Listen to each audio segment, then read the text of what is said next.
أعوذ بالله من الشيطان الرجيم. بسم الله الرحمن الرحيم.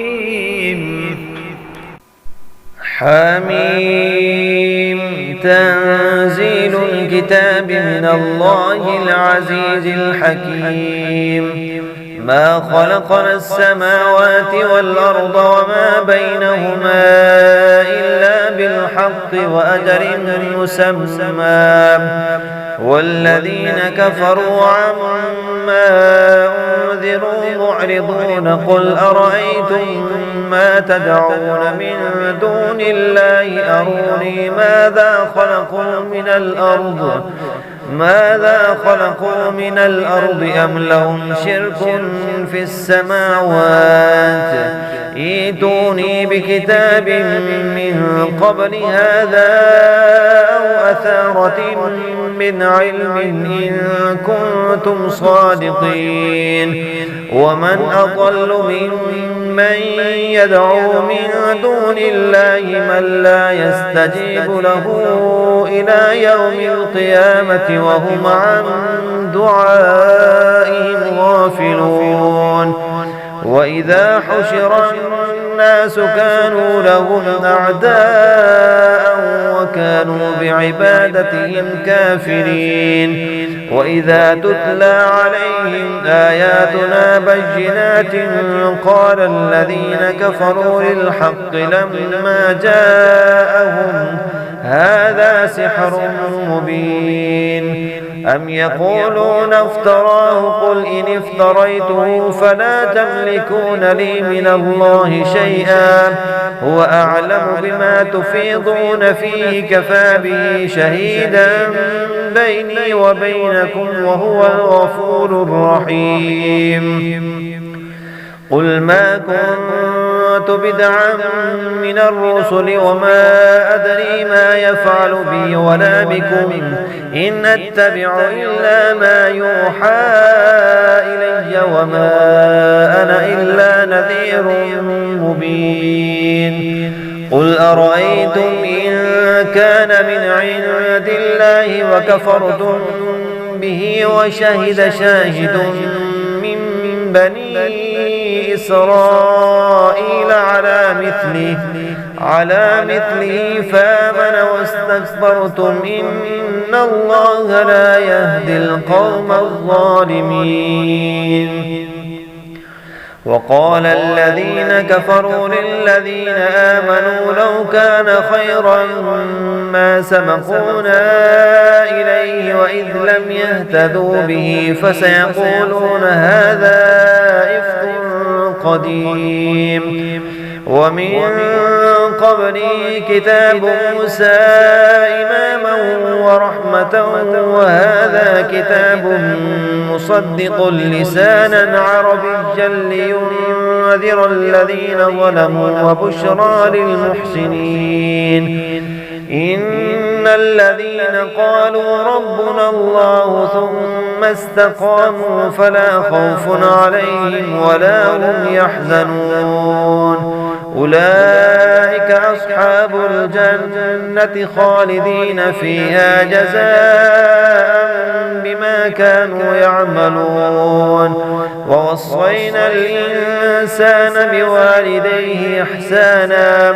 حملته أمه كرها ووضعته كرها وحمله وفصاله 30 شهرا حتى إذا بلغ أشده وبلغ 40 سنة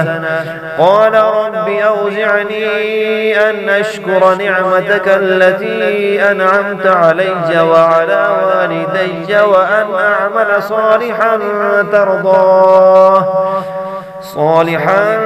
ترضاه وأصلح لي في ذريتي إني تبت إليك وإني من المسلمين. أولئك الذين نتقبل عنهم أحسن ما عملوا ونتجاوز عن سيئاتهم في أصحاب الجنة وعد الصدق الذي كانوا يوعدون. والذي قال لوالديه أف لكما أتعدانني أن أخرج وقد خلت القرون من قبلي وهما يستغيثان الله ويلك آمن إن وعد الله حق فيقول ما هذا إلا أساطير الأولين أولئك الذين حق عليهم القول في قد خلت من قبلهم من الجن والإنس إنهم كانوا خاسرين ولكل درجات مما عملوا وليوفيهم أعمالهم وهم لا يظلمون ويوم يعرض الذين كفروا على النار أذهبتم طيباتكم في حياتكم الدنيا واستمتعتم بها فاليوم تجزون عذاب الهون بما كنتم تستكبرون في الأرض بغير الحق وبما كنتم تفسقون واذكر أخا عاد إذ أنذر قومه بالأحقاف وقد خلت النذر من بين يديه ومن خلفه ألا تعبدوا إلا الله إني أخاف عليكم عذاب يوم عظيم قالوا أجئتنا لتأفكنا عن آلهتنا فأتنا بما تعدنا إن كنت من الصادقين قال إنما العلم عند الله وأبلغكم ما أرسلت به ولكني أراكم قوما تجهلون فلما رأوا عارضا مستقبل أوديتهم قالوا هذا عارض ممطرنا بل هو ما استعجلتم به ريح فيها عذاب أليم تدمر كل شيء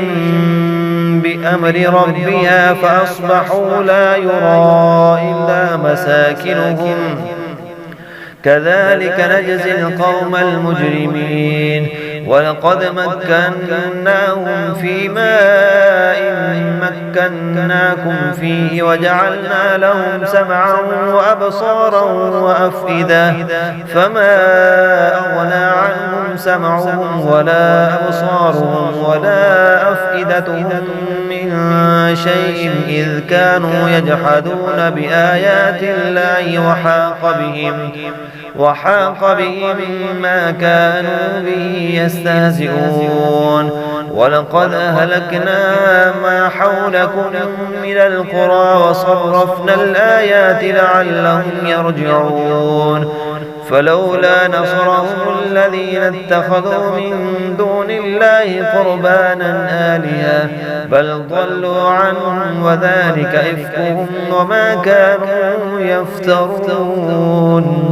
وإذ صرفنا إليك نفرا من الجن يستمعون القرآن فلما حضروا قالوا أنصتوا فلما قضي ولوا إلى قومهم منذرين قالوا يا قومنا إنا سمعنا كتابا أنزل